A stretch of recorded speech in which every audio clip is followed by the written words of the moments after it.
Нұрберген қайтып оралады деп Гүлмаржан ойлаған емес. Себебі екеуінің жолы екіге айырылды. Дұрысы, ол туралы енді ойлағысы келген жоқ болатын. Шындығында сол қайғысы қалыңдап, уайымы молайған кездің өзінде-ақ бұдан былай мүлде ұмытуым керек деп шешкен. Өйткені мұны жапан түзде жалғыз қалдырып кеткен сол Нұрберген. Табанының бірі жоқ жан болып шықты.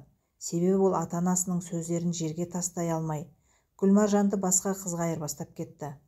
Ол бұған нұр берген жоқ, у берді болды. Алайда ұмыту керек деген нәрсе ұмыта қою емес екен. Тіпті бұл Гүлмаржанның өзінде мүлде бағынбайтын, мұнымен тіпті санаспайтын дүние болып шықты. Асау толқын жағаға лақтырып тастаған жалғыз балықтай әуелде ауа жетпей, тұншығып тыпырлаған кездері аз болған жоқ. Дені сап-сау адамы өстіп, жанын қоярға жер таппайды екен дегенді бұрын біреу айтса сене қоймас еді. Және аяқ астынан бір демде дүлей дауыл көтеріп әкеткендей бар ойының тас талқаны шыққанын, көкірегінің ел көшкен жұрттай қаңырап бос қалғанын айтсаңызшы.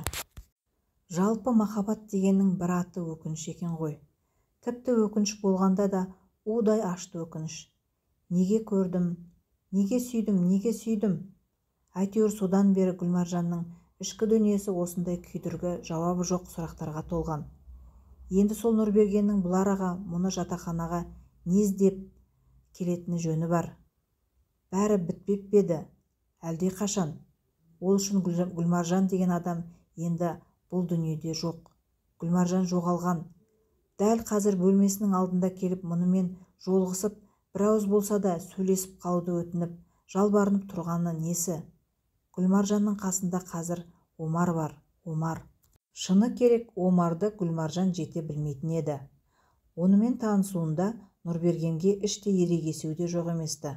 Сен үйтпейсің, мен бүйтпеймін дегендей өш алу тәрізді бас аяғы жоқ бір түсініксіз, бұрын Гүлмаржан басынан кешпеген беймағлұм қырсық қыңырлық та бар еді. Ал қырсық дегеннің зор қасиеті де сонда шығар. Мұның ақырының неге соғатына мән бергізбейді емес пе?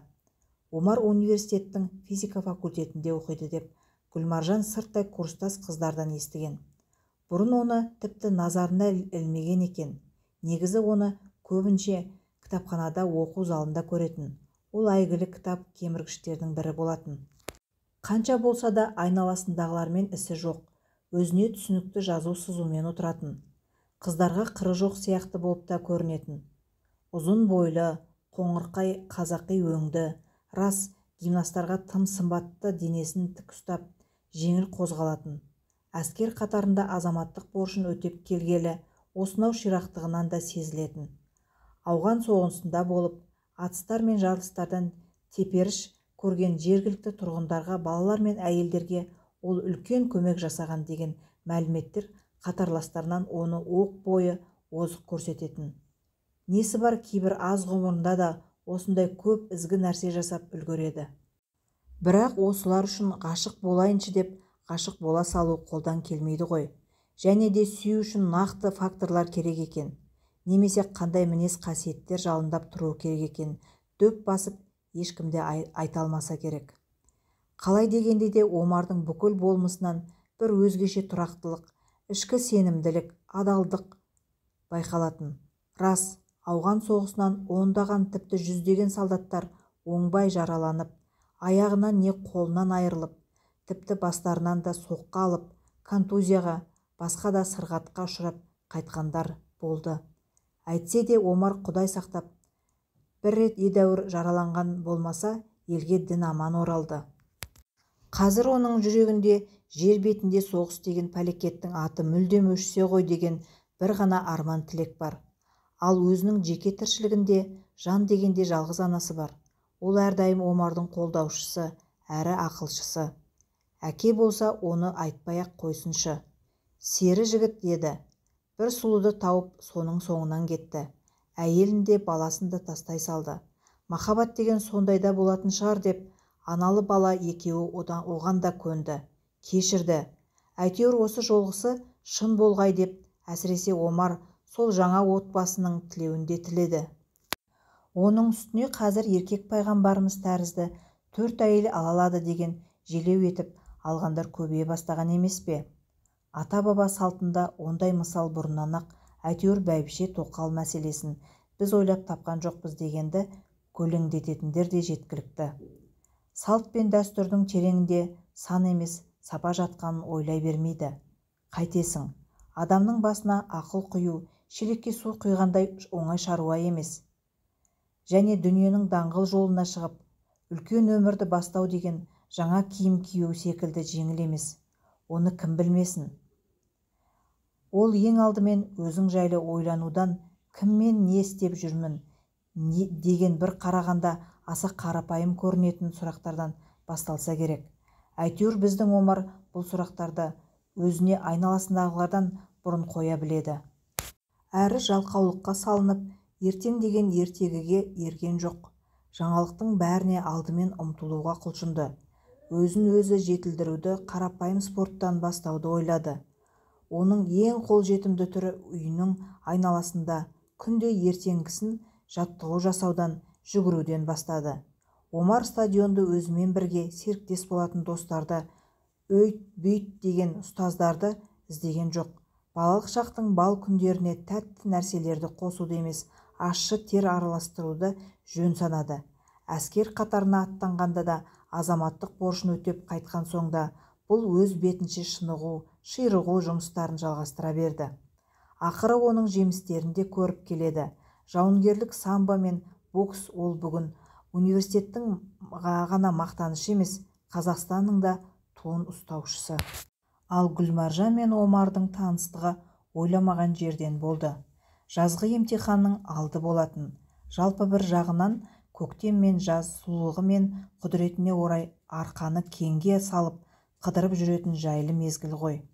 Сылқым сері қыз жігіттердің көпшілігі соған орай тек емтихан жақындағанда ғана сабақ деп тыпырши бастайды. Ыстық күнде әбден қаталанып, суатқа бас құйған малдай, мұндай шақтарда бәрі әйтеуір оқу залдарына қарай ағылады. Студентке қашанда бір күн жетіспейді деген ойдан шығарып алған өз мәтелдері бары да белгілі. Әйтеуір бәрі кітап қағазға шұқшиятын мезгіл. Мұндайда қашан көрсең де оқу залында ине шаншыр орын болмайды.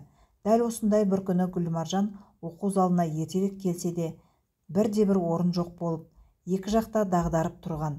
Сонда да болса бұрылып шығып кетпей, біреу-міреу орын босата қалар деген үмітпен жан-жағын жай шолып тұр еді. Міне керемет үлкен залдың алыстау терезе жағындағы үстел басында бір орын босаған тәрізді. Гүлмаржан сабақ оқып жатқан елге бөгет жасамау үшін жайлап басып, әлгі үстелге жақындап келіп, сол арада отырған жігіт те бір сәт кітаптан басын көтеріп, оған сұраулы жүзбен қарап қалды. Қасыңыздағы орын бос па екен? Деді Гүлмаржан күмәнді күйде ақырын сөйлеп. Себебі ол үстел үстінде қалың бір дәптер мен оқулық кітабы жатыр еді. Бұл курстасыма орын алып қойып едім.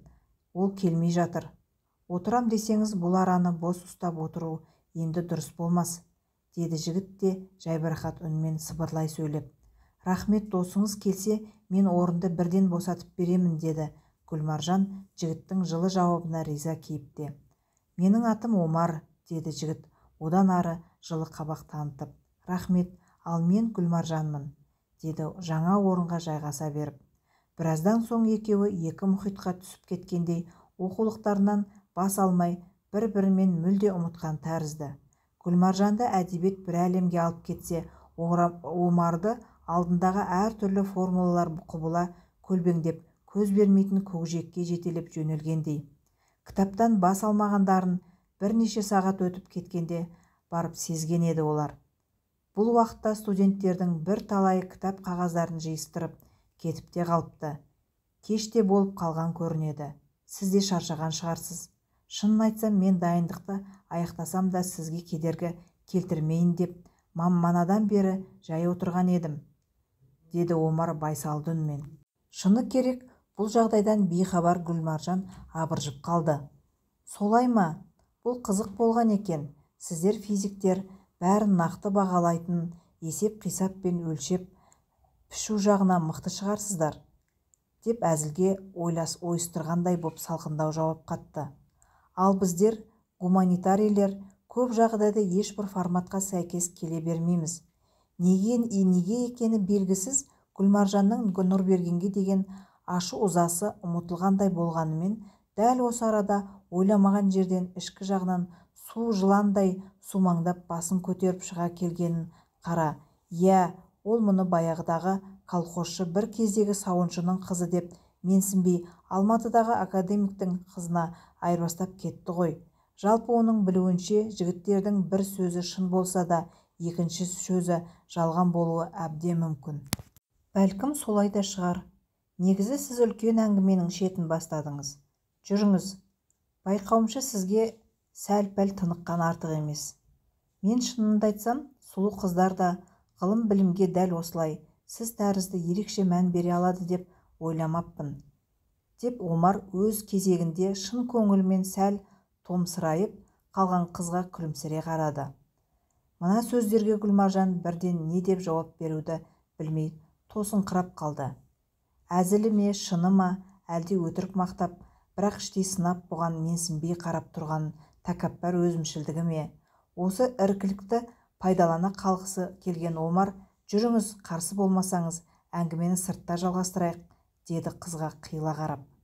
Едәуір шаршап қалған Гүлмаржан ода енді сезіп, әрі даусында еш жалғандық жоқтай көрінген мына жігітке бекерден бекер ашуланып, тіпті артықтау кеткенін ұғынып, бұл ұсынысты теріс көрмеді.